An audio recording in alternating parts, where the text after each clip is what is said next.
आज की क्लास में हम बाल विकास से संबंधित काफ़ी महत्वपूर्ण प्रश्न पढ़ेंगे। ऐसे प्रश्न जो यूपी टेट और सी टेट की परीक्षा में काफ़ी बार पूछे जा चुके हैं, हो सकता है आगे आने वाली परीक्षा में पूछे जाएं। तो आप सभी क्लास के अंत तक जरूर बने रहें और जो विद्यार्थी चैनल पर पहली बार क्लास ले रहे हैं वे चैनल को सब्सक्राइब अवश्य कर लें, क्योंकि चैनल पर डेली ऐसी महत्वपूर्ण क्लासेस डेली चलाई जा रही हैं। तो चलिए देखते हैं पहला प्रश्न क्या कहता है। किस काल को सीखने का आदर्श काल कहा जाता है? ऑप्शन ए बाल्यावस्था को, ऑप्शन बी शैशवावस्था को, ऑप्शन सी प्रौढ़ावस्था को, या इनमें से कोई नहीं। तो सीखने का आदर्श काल कहा जाता है, इसका राइट आंसर हो जाएगा ऑप्शन बी शैशवावस्था। ठीक है, सीखने का आदर्श काल किसे कहा गया है? शैशवावस्था को। अब देखिए एक प्रश्न और बनता है, ऐसे पूछ लेता है कि शैशवावस्था की अवधि कितनी होती है। ठीक है, एक प्रश्न बनता है कि शैशवावस्था की अवधि कितनी होती है। तो इसे जन्म से 5 वर्ष तक माना जाता है, जन्म से 5 वर्ष तक या 0 से 5 वर्ष। तो कुछ और वैज्ञानिक जो हैं वो इसे 0 से 2 वर्ष तक मानते हैं। जैसे एक वैज्ञानिक हैं कोल, जिन्होंने इसकी अवधि को 0 से 2 वर्ष माना है। ठीक है, तो क्या होता है कि इस प्रश्न में कन्फ्यूज़न हो जाता है कि जन्म से 5 वर्ष पर टिक करें या 0 से 2 वर्ष पर टिक करें। अगर ऑप्शन में जन्म से 5 वर्ष दे रखा है तो आप जन्म से 5 वर्ष पर टिक करें, और 0 से 2 दे रखा है तो 0 से 2 वर्ष पर। ऐसा तो होगा नहीं कि इस प्रश्न में ऐसा नहीं होगा कि प्रश्न में दोनों दे रखे हों। अगर दोनों दे रखे होंगे तो किसी न किसी वैज्ञानिक का नाम जरूर पूछा गया होगा कि किस वैज्ञानिक ने शैशवकाल की अवधि को 0 से 2 वर्ष बताया है। इस प्रकार से क्वेश्चन होगा। ठीक है, तो आप इस चीज़ को क्लियर कर ले, कंफ्यूज बिल्कुल ना हो। ठीक है, अगला प्रश्न देखते हैं। गर्भ में पल रहे बच्चे पर सबसे अधिक प्रभाव किसका पड़ता है? Option A TB, option B तीव्र ध्वनि, ऑप्शन सी माँ के पोषण, या ऑप्शन डी इनमें से कोई नहीं। तो इसका राइट आंसर हो जाएगा ऑप्शन सी माँ के पोषण का। गर्भ में पल रहे बच्चे पर सबसे अधिक प्रभाव माँ के पोषण का पड़ता है। ठीक है, अब इसमें एक प्रश्न और बन जाएगा कि मानव विकास का प्रारंभ कहाँ से होता है। ठीक है, एक प्रश्न ये पूछता है मानव विकास का प्रारंभ कब होता है या कहाँ से होता है। तो उसका राइट आंसर हो जाएगा गर्भावस्था से। ठीक है, मानव विकास का जो प्रारंभ होता है वो गर्भावस्था से होता है। ठीक है, याद करिएगा या नोट कर लीजिए, मानव विकास का प्रारंभ होता है वो गर्भावस्था से होता है। प्रश्न पूछता है मानव विकास का प्रारंभ कब होता है, कहाँ से होता है, तो आपको टिक करना है गर्भावस्था से। ठीक है, अगला प्रश्न देखते हैं। प्रश्न है बायोगैस का संबंध किससे है? ऑप्शन ए नैतिक, ऑप्शन बी सामाजिक, ऑप्शन सी जन्मजात, या उपरोक्त सभी। तो इसका राइट आंसर हो जाएगा ऑप्शन बी सामाजिक। बायोगैस का संबंध सामाजिक से है। ठीक है, इंपॉर्टेंट प्रश्न है ये। अब देखिए एक प्रश्न और पूछता है कि बायोगैस का सिद्धांत कौन सा है। ठीक है, या बायोगैस की किस सिद्धांत से संबंधित है। तो बायोगैस का सिद्धांत है सांस्कृतिक विकास का सिद्धांत। नोट कर लीजिए, सांस्कृतिक विकास का सिद्धांत ये बायोगैस ने दिया है। ये पूछा जाता है परीक्षा में, तो नोट कर लें आप। बायोगैस का संबंध किससे है? सामाजिक से। और बायोगैस ने कौन सा सिद्धांत दिया है? सांस्कृतिक विकास का सिद्धांत। ठीक है, अगला प्रश्न देखते हैं।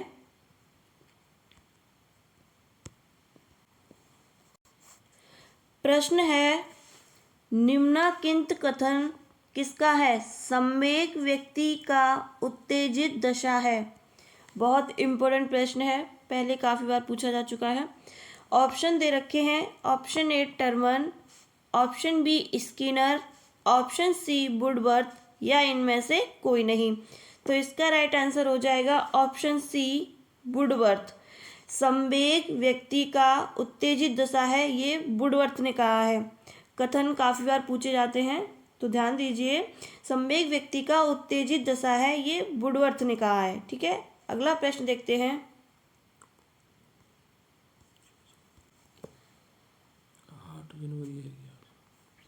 प्रश्न है, जन्म के समय शिशु किस कारण रोता है? ये गलत टाइप हो गया है, तो आप यहाँ रोता है। ठीक है, रोता है। ऑप्शन ए दर्द के कारण, ऑप्शन बी वातावरण में परिवर्तन, ऑप्शन सी शारीरिक बनावट, या इनमें से कोई नहीं। तो इसका राइट आंसर हो जाएगा ऑप्शन बी वातावरण में परिवर्तन। जन्म के समय शिशु किस कारण रोता है? इसका राइट आंसर हो जाएगा ऑप्शन बी वातावरण में परिवर्तन के कारण। ठीक है, अगला प्रश्न देखते हैं।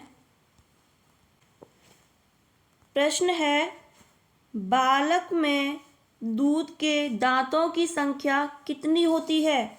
Option A 14, option B 17, option C 20, या ऑप्शन डी 10। तो इसका राइट आंसर हो जाएगा ऑप्शन सी 20। बालक में दूध के दांतों की संख्या 20 होती है। बहुत अच्छा प्रश्न है, परीक्षा में हो सकता है पूछा जाए। तो बालक में दूध के दांतों की संख्या 20 होती है। ठीक है, बहुत अच्छी क्लास है आज की, काफ़ी प्रश्न महत्वपूर्ण हैं।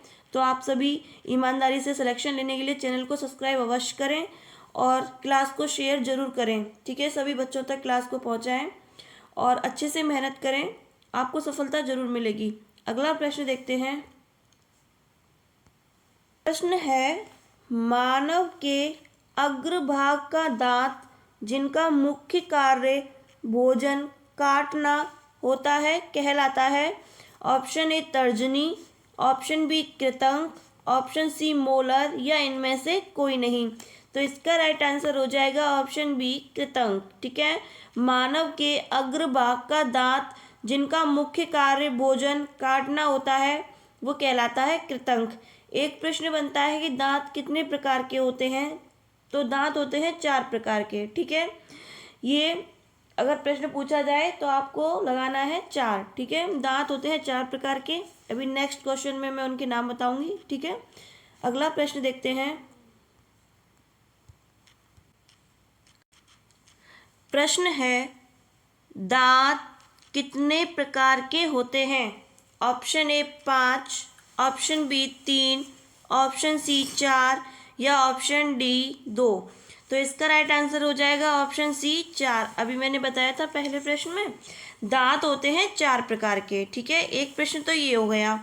अब वो चारों प्रकार के नाम पूछता है, तो नाम बताइए। एक होता है कृतंक। ठीक है, एक होता है कृतंक। अब इसका यूज क्या होता है? काटने के लिए। ठीक है, एक होता है रदनक, ये होता है फाड़ने के लिए। ठीक है, और तीसरा होता है अग्र चवर्णक। ठीक है, इसको इंग्लिश में बोलते हैं प्रीमोलर, प्रीमोलर्स। ठीक है, अगर ये प्रीमोलर हिंदी में भी लिखा रहे तो आप कंफ्यूज ना हो, क्योंकि ऑप्शन में ज़्यादातर प्रीमोलर दिया जाता है। ठीक है, और एक चौथा होता है चवर्णक। ठीक है, चवर्णक होता है चौथा दांत, और इसको इंग्लिश में बोलते हैं मोलर्स। ठीक है, इसको इंग्लिश में बोलते हैं मोलर्स। अगर ऑप्शन में चवर्णक ना दे के मोलर दे रखा हो तो मोलर पे ट्रिक करना है। ठीक है, तो दांत होते हैं 4 प्रकार के। पहला हो गया कृतंक, दूसरा हो गया रदनक, तीसरा हो गया अग्रचवर्णक यानी कि प्रीमोलर, चौथा हो गया चवर्णक मोलर्स। ठीक है, तो कृतंक का यूज क्या होता है? भोजन को काटने के लिए। ठीक है, रदनक होता है फाड़ने के लिए, अग्रचवर्णक या प्रीमोलर होता है कुचलने के लिए, और चवर्णक होता है पीसने के लिए, भोजन के छोटे छोटे टुकड़े करके या उसको निगलने के लिए चवर्णक होता है। ठीक है, क्लियर हो गया? हाँ, और आप कंफ्यूज ना हो, अग्रचवर्णक ना दे रखा हो और प्रीमोलर दे रखा हो तो प्रीमोलर्स हो जाएगा, और चवर्णक ना दे रखा हो, मोलर्स दे रखा हो तो मोलर्स। ये दोनों नाम आप अच्छे से याद कर लें, तो जो भी हो तो आप टिक कर सकते हैं, और पहले दो तो इजी ही हैं। ठीक है, अगला प्रश्न देखते हैं।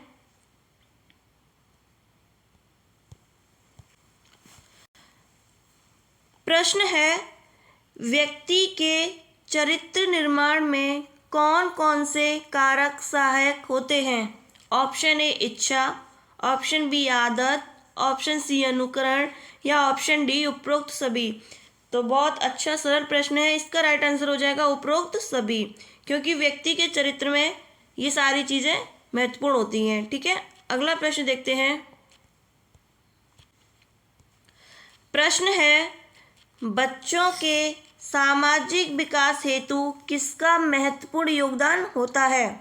ऑप्शन ए संगत, ऑप्शन बी परिवार, ऑप्शन सी खेल या इनमें से कोई नहीं। तो इसका राइट आंसर क्या हो जाएगा? राइट आंसर हो जाएगा ऑप्शन सी खेल। बच्चों के सामाजिक विकास हेतु महत्वपूर्ण योगदान होता है खेल का, और खेल खेल से ही बच्चे सीखते हैं। अभी मैंने आपको बताया था कि सांस्कृतिक सामाजिक का सिद्धांत किसने दिया था? ऑप्शन में बताएं, याद रखते चलें साथ के साथ, क्योंकि देखो समय कम रह गया है। आप जितने भी प्रश्न पढ़ रहे हैं उनको साथ के साथ लर्न भी कर लें और समझ भी लें। ठीक है, अगला प्रश्न देखते हैं। पैतृक गुणों के हस्तांतरण का सिद्धांत का श्रेय किसे दिया जाता है? Option A Darwin, option B Mendel, option C हार्वर या इनमें से कोई नहीं। तो पैतृक गुणों के हस्तांतरण का सिद्धांत मेंडल ने दिया था। ठीक है, इसका राइट आंसर हो जाएगा option B Mendel.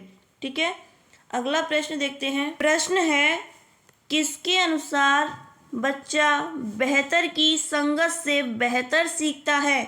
Option A Alfred Binet, option C James Williamson, option C Lev Vygotsky या इनमें से कोई नहीं। तो इसका राइट आंसर हो जाएगा ऑप्शन सी ले बायोगास्की। ठीक है, अगला प्रश्न देखते हैं। प्रश्न है, ले बायोगास्की के अनुसार कौन कौन से कारक बच्चों के विकास में अहम भूमिका निभाते हैं? ऑप्शन ए समाज, ऑप्शन बी संस्कृति, ऑप्शन सी भाषा, ऑप्शन डी उपरोक्त सभी। तो इसका राइट आंसर हो जाएगा उपरोक्त सभी। सरल प्रश्न है, ये सारी चीज़ें बच्चों के विकास में अहम भूमिका निभाती हैं। ठीक है, और एक प्रश्न बताइए कि ले बायोगास्की का सिद्धांत कौन सा है? मैं पहले बता चुकी हूँ, तो अगर प्रश्न ये आएगा जरूर, क्योंकि ऐसा प्रश्न पहले परीक्षा में पूछा गया है काफ़ी बार, तो हो सकता है आगे भी पूछा जाए। तो सांस्कृतिक विकास, ले बायोगास्की ने सांस्कृतिक विकास का सिद्धांत दिया है। ठीक है, किसका सिद्धांत दिया है? सांस्कृतिक विकास का सिद्धांत। ठीक है, और जीन पियाजे ने किसका सिद्धांत दिया है? जीन पियाजे ने संज्ञानात्मक विकास का सिद्धांत दिया है। आप, मैं जो बोलती हूँ ना, आप उसे नोट कर लिया कीजिए। जीन पियाजे ने संज्ञानात्मक विकास का सिद्धांत दिया है, ले बायोगास्की ने सांस्कृतिक विकास का सिद्धांत दिया है, और कोहलबर्ग ने नैतिक विकास का सिद्धांत दिया गया है। ठीक है, ये तीनों सिद्धांत काफ़ी महत्वपूर्ण हैं, परीक्षा की दृष्टि से पूछे जाते हैं। ठीक है, जीन पियाजे का हो गया संज्ञानात्मक विकास, कोहलबर्ग का हो गया नैतिक विकास, और बायोगास्की का हो गया सांस्कृतिक विकास। ठीक है, अगला प्रश्न देखते हैं। प्रश्न है, एक प्रगतिशील शिक्षक की कौन कौन सी विशेषताएं होनी चाहिए? इम्पोर्टेंट प्रश्न है, ऐसे प्रश्न सीटेट में पूछे जाते हैं। ऑप्शन ए लचीलापन, ऑप्शन बी गतिशीलता, ऑप्शन सी बच्चों की स्वायत्ता या ऑप्शन डी उपरोक्त सभी। तो इसका राइट आंसर हो जाएगा उपरोक्त सभी। एक प्रगतिशील शिक्षक में कौन कौन सी विशेषताएं होनी चाहिए? तो लचीलापन, गतिशीलता, बच्चों की स्वायत्ता, ये सभी विशेषताएं होनी चाहिए। ठीक है, अगला प्रश्न देखते हैं।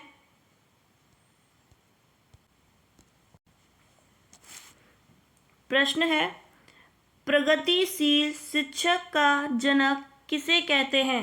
Option A John Dewey, option B Alfred Binet, option C Watson या इनमें से कोई नहीं। तो इसका राइट आंसर हो जाएगा जॉन डेवी। प्रगतिशील शिक्षक के जनक हैं जॉन डेवी। ठीक है, शिक्षा को केवल रटना नहीं बल्कि अनुभव और सक्रिय भागीदारी के माध्यम से होना चाहिए, ये कथन किसका है? बहुत महत्वपूर्ण और इम्पोर्टेंट प्रश्न है, कथन पूछे जाते हैं परीक्षा में। शिक्षा को केवल रटना नहीं बल्कि अनुभव और सक्रिय भागीदारी के माध्यम से होना चाहिए।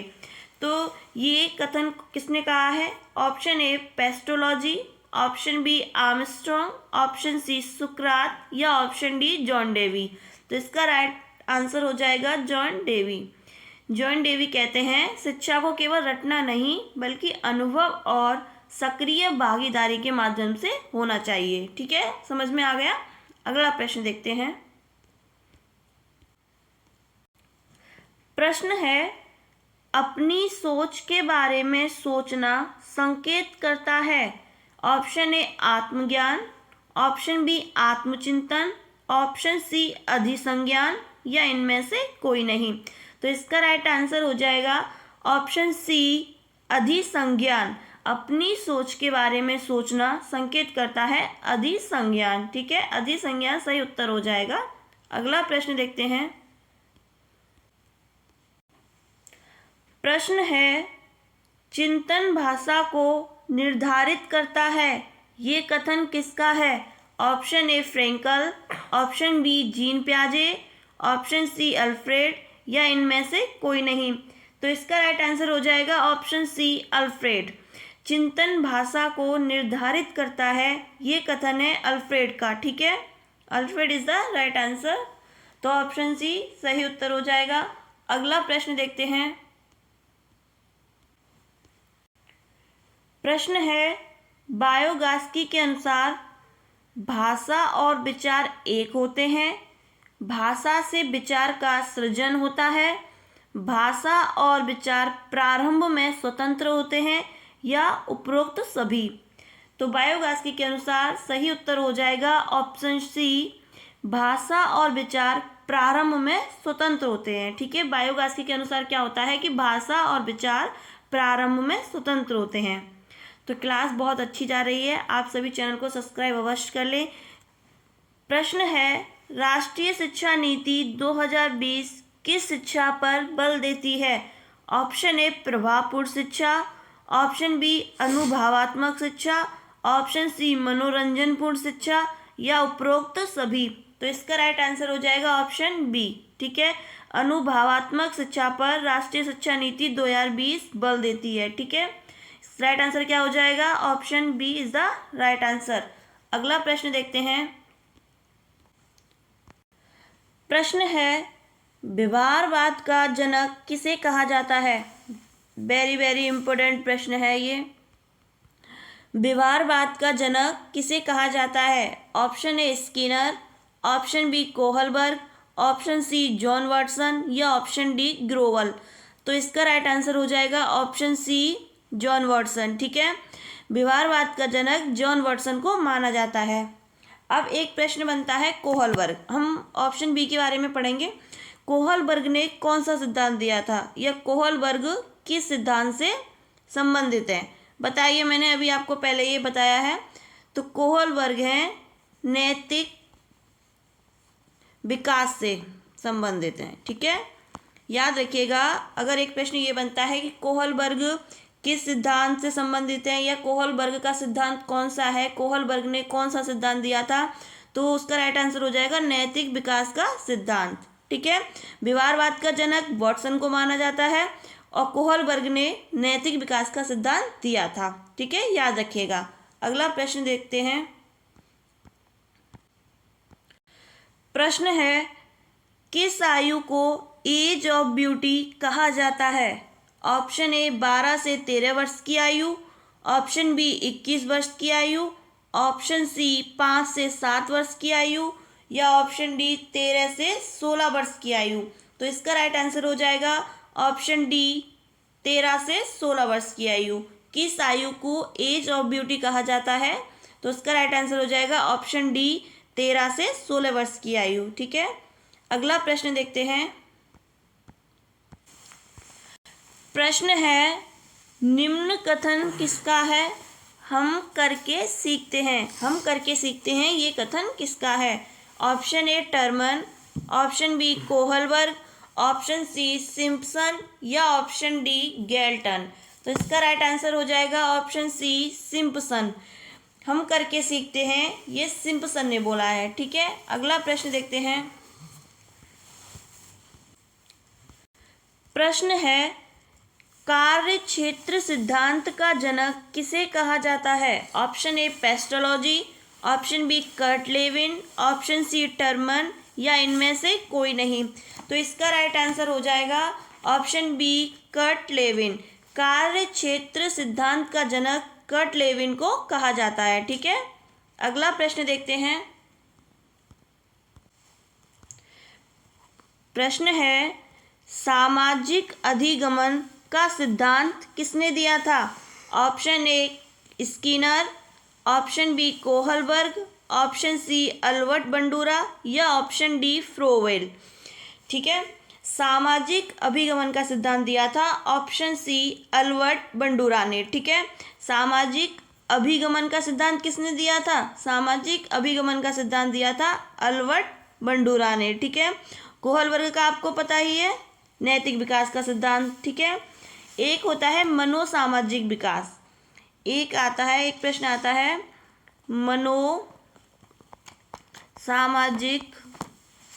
मनोसामाजिक विकास का सिद्धांत किसने दिया था? तो इसका राइट आंसर हो जाएगा एरिक्सन ने। ठीक है, मनोसामाजिक विकास का सिद्धांत दिया था एरिक्सन ने। याद रखिएगा, मनोसामाजिक विकास का सिद्धांत किसने दिया था? एरिक्सन ने। ठीक है, और सामाजिक अभिगमन का सिद्धांत दिया है अल्बर्ट बंडूरा ने। कोहलबर्ग ने दिया है नैतिक विकास का सिद्धांत।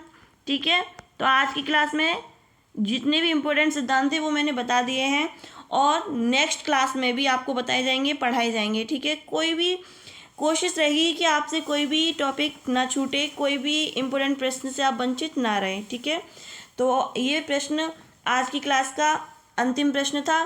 तो आपको ये क्लास कैसी लगी कमेंट में ज़रूर बताएं। चैनल को सब्सक्राइब अवश्य करें और क्लास को लाइक शेयर कमेंट ज़रूर करें। ठीक है, शेयर ज़रूर करें जिससे क्लास सभी बच्चों तक पहुंच सके। तो और समय कम रह गया है, तो कोई टेंशन की बात नहीं है, हम अच्छे से पढ़ेंगे, अच्छे से तैयारी करेंगे और सीटेट की परीक्षा को पास करेंगे। ठीक है, धन्यवाद।